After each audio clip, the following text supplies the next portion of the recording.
저와 여러분의 삶 속에 하나님의 평강과 기쁨과 소망이 가득하여 넘치시기를 주님의 이름으로 축복합니다.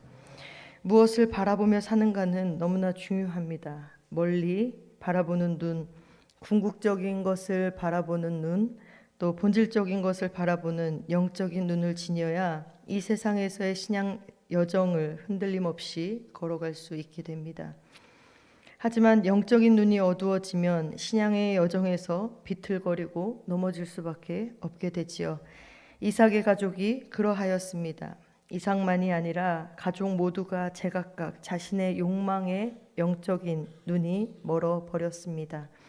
이삭이 나이 들어 눈이 어두워지자 죽음이 임박한 줄 알고 에서를 축복하고자 하였습니다. 아버지가 임종 직전에 자녀에게 모든 권한을 넘기고 복을 비는 것은 일반적인 관례였습니다. 그런데 이삭은 공개적으로 진행해야 할 이 일을 비밀리에 진행하려 했고 에서에게만 축복하려고 했습니다. 에서의 행실이 어떠했는지는 안중에 없었고 무엇보다도 큰 자가 작은 자를 섬기리라 하셨던 하나님의 말씀도 계시도 잊었습니다. 그는 육신의 뿐만이 아니라 영안도 어두워져 하나님의 뜻을 분별하지 못하였던 것입니다. 이삭의 계획을 리브가가 알아챘습니다. 리브가로서는 매우 화가 났을 일입니다. 급기야 리브가는 이삭을 속여 야곱이 축복을 받게 하려고 계획하지요. 리브가가 쌍둥이를 임신하였을 때 들은 하나님의 말씀을 기억하였을 것입니다. 그 말씀대로 야곱을 언약의 상속자로 만들기 위해 수단과 방법을 가리지 않고 야곱이 축복을 받게 하려 하는 것이지요. 그 동기가 어떠하든 그 행동은 옳지 않습니다.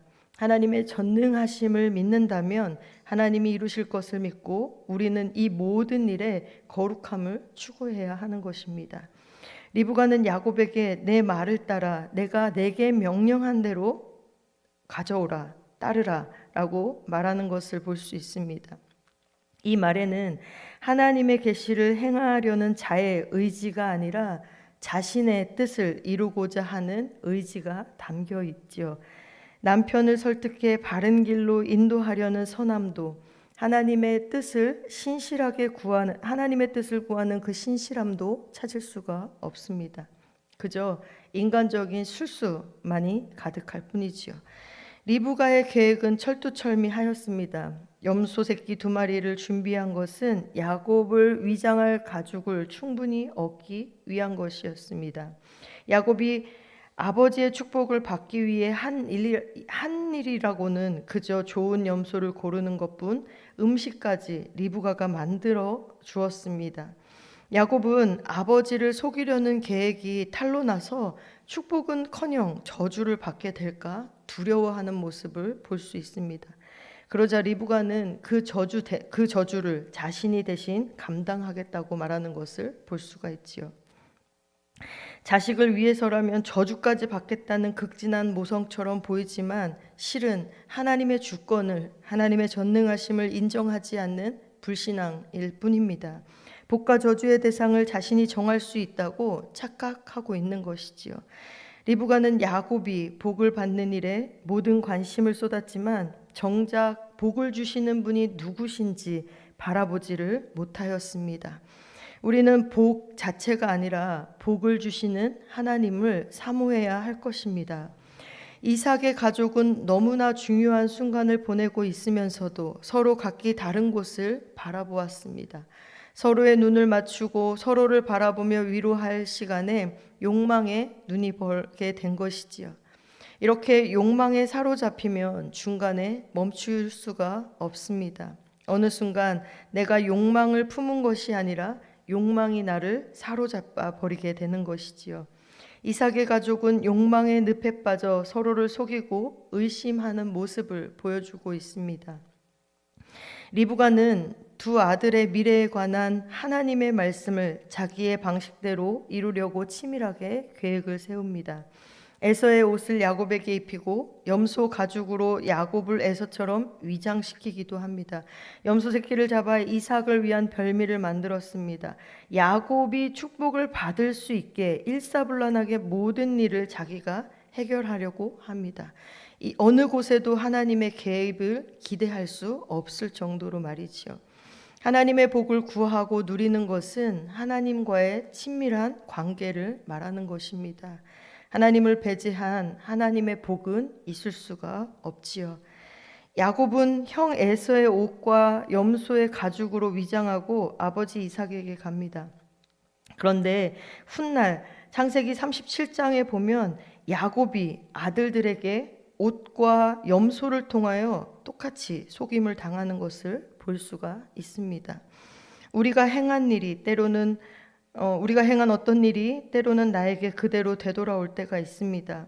하나님은 우리가 한 대로 돌려받게 하심으로 선행을 갚아주기도 하시고 잘못을 깨닫게 하시기도 하십니다.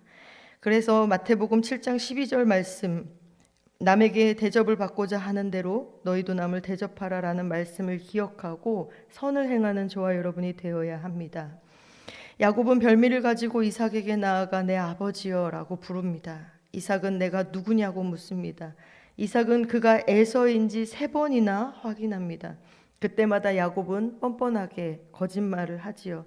거짓말이 또 다른 거짓말을 낳았습니다. 심지어 하나님의 이름을 말하며 아버지를 속입니다. 이 일을 계획할 때 리브가 앞에서 조바심을 내며 두려워하던 야곱의 모습은 이제 찾아볼 수 없습니다. 이처럼 욕심은 욕망의 늪에 빠지면 자신을 제어할 수 없는 상태에 빠지게 되고 결국 헤어나올 수 없게 됨을 기억해야 합니다. 이삭은 에서가 예상보다 너무 빨리 돌아왔다고 생각하고 의아해합니다. 또한 에서의 목소리가 달라 의심이 들었습니다. 그래서 야곱의 두 손을 만져보며 맏아들이 맞는지 확인하려 합니다. 또한 입을 맞추면서 옷의 향취로 확인하려 했습니다. 아버지가 아들을 믿지 못하는 이 모습이 너무 어색하고 안타깝습니다. 이삭의 문제는 시력과 청력과 촉감이 무뎌진 것보다 가족을 향한 신뢰와 영적인 분별이 무뎌졌다는 것입니다. 이삭은 모든 검증을 마치고 나서 맏아들 에서라고 확신하고 그에게 축복합니다. 축복의 내용은 재물과 권위에 관한 것이었습니다. 그의 아버지 아브라함은 재물을 서자에게도 나누어 주었지만 이삭은 오직 에서에게만 주려고 한 것입니다. 아마도 야곱은 그의 축복을 받으며 아버지에 대한 서운함에 그다지 기쁘지도 않았을 것입니다. 아버지를 속여 축복을 받기는 했지만 사랑받지 못하는 아쉬움이 마음 깊이 남아 있었을 것입니다. 사랑이라고 모두 옳지 않으며 어긋난 사랑은 오히려 오해와 상처만 남길 뿐입니다. 이삭의 가정 안에 한순간 신뢰와 사랑이 무너진 것은 아닐 것입니다. 왜곡된 사랑이 오랫동안 뿌리내려 집착과 욕망이라는 열매를 맺게 된 것이지요. 하나님은 우리의 인생을 만드실 때에 모든 것을 사용하십니다. 우리의 실수와 우리의 좌절과 시련과 아픔까지도 사용하셔서 명암을 갖춘 작품으로 만들어내십니다. 하나님의 뜻을 거스르고 각자 자기 뜻을 이루려 한 이삭의 가정은 원망과 분노, 두려움과 걱정에 빠지게 됩니다. 하지만 하나님은 이 모든 일들을 재료 삼아 신실하게 하나님의 약속을 이루어 가시지요.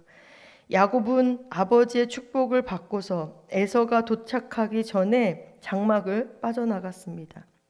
곧이어 사냥에서 돌아온 에서가 아버지를 위한 별미를 만들어 장막으로 가지고 들어왔습니다. 만약 이삭의 축복이 조금 더 길었더라면, 에서가 조금 더 빨리 돌아왔더라면 어떤 일이 벌어졌을까요? 야곱에게는 이 타이밍을 정확하게 맞출 능력은 없습니다. 이 모든 것이 하나님이 이 상황들을 주관하셔서 에서가 돌아오기 전에 야곱이 축복을 받게 하신 것이지요. 이삭은 모든 상황을 뒤늦게 알고 심하게 떨었습니다. 축복을 되돌릴 수 없다는 사실에 절망하였지요. 이삭은 야곱을 위해 재물과 권위에 대한 복을 빌었지만 하나님이 주시는 복은 무한하기 때문에 에서를 위해서도 복을 빌어줄 수 있었습니다. 하지만 이삭은 빌어줄 복이 남아있지 않다고 말하는 것을 볼 수 있습니다. 축복의 주체가 자신이라고 생각하고 있는 것이지요. 하나님을 자신의 생각과 계획 안에 가둬두면 아무것도 바꿀 수 없음을 알고 절망할 수밖에 없습니다. 에서는 더 이상 축복할 것이 없다는 이삭의 말에 소리 높여 울면서 자신도 축복해달라고 애원합니다. 이전에 야곱이 장자의 명분을 빼앗은 일까지 거론하며 야곱을 그 이름에 걸맞게 자신의 발꿈치를 잡는 사기꾼으로 규정합니다. 그러나 팥죽 한 그릇에 넘길 정도로 장자의 권리를 하찮게 여겼던 것과 이방 여인을 아내로 삼은 일에 대한 자기 반성은 전혀 볼 수가 없습니다. 모든 책임을 잘못 축복한 아버지 이삭과 속임수로 축복을 빼앗은 야곱에게 돌리는 것을 볼 수 있지요. 진정한 회개는 자신의 걸음을 돌이키는 것입니다. 저와 여러분이 다른 사람의 탓을 하는 것이 아니라 우리의 모습과 우리의 행동을 돌아보며 진정한 회개로 나아가실 수 있기를 바랍니다. 이삭은 마지못해 에서의 장래에 관한 선언을 합니다. 그가 살 땅은 이슬도 없는 척박한 땅이고 전쟁과 폭력이 끊이지 않을 것이며 동생 야곱을 섬기게 될 것이라고 선언합니다. 하지만 이것은 에서의 원망과 분노의 마음이 변하지 않는다면이라는 전제하에 미래일 뿐입니다. 하나님은 우리의 변화된 모습과 순종의 자세에 따라 우리의 미래도 복된 삶으로 바꾸실 수 있는 전능하신 하나님이십니다. 에서는 하나님 아버지가 돌아가시면 야곱을 죽이겠다 결심합니다. 이를 눈치챈 리브가가 시간이 지나면 문제가 해결될 것이라고 여겨 야곱을 자신의 오빠가 있는 다나람으로 몇 날 동안 피신시키게 됩니다. 그러나 야곱이 다시 돌아오기까지 무려 20년의 세월이 걸렸고 리브가는 다시 야곱을 만나지 못하게 됩니다. 이 모든 것은 죄를 주도한 대가였습니다.